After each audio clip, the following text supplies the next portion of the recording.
जय श्री नारायण गुरु जी। जी दासी का कोटि कोटि चरणों में प्रणाम आपके। जी। महाराज जी, सबसे पहले मैं आपका धन्यवाद करना चाहूँगी।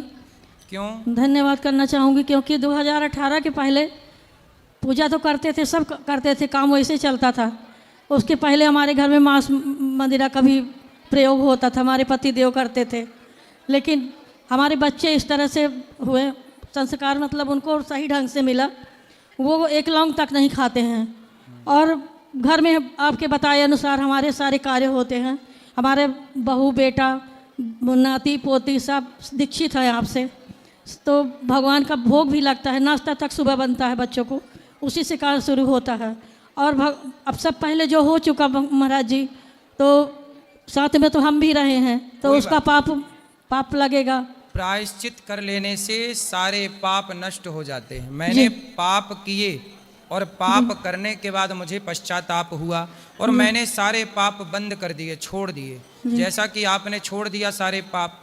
और अब प्रायश्चित भी कर रहे हैं। दुख भी है इस बात का कि गलतियां हुई, और इस भाव से जब भगवान का भजन करते हैं, चिंतन करते हैं, तो किए गए सारे पाप नष्ट हो जाते हैं। कब?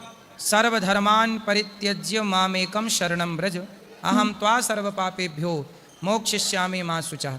भगवान कहते हैं जब आप मेरी शरण में आते हैं, अर्थात भगवान की, तो भगवान कहते हैं मेरी शरण में आते ही आप कितने भी बड़ी पापी हों, आप पाप से मुक्त हो जाते हैं। भगवान की शरणागति का ये प्रभाव है। अजामिल को पाप मुक्त कर दिया कि नहीं? पूतना को पाप मुक्त कर दिया कि नहीं? भगवान पाप मुक्त ही करते हैं, बस शरण में जाने की देर है। हमारी बहू बहुत संस्कारी है महाराज जी, लक्ष्मी का अवतार है। वो जब से आई है हमारे घर में बरकत भी है, और हर तरह से मतलब जो भी कार्य करवाती है। अच्छा। चाहे बेटा के साथ पहुँचो, अभी यहाँ पे रहे, नाती बहू नातिन सब ये हैं। खुश रहिए, भगवान आपको सुखी रखें। एक बहू लक्ष्मी ही होती है, बस बहू अपने आप को धर्म से जोड़ के रखे। सब बहू ऐसी हो जाए तो सब अच्छा हो जाए। 2 लाइन भजन गाना चाहते हैं।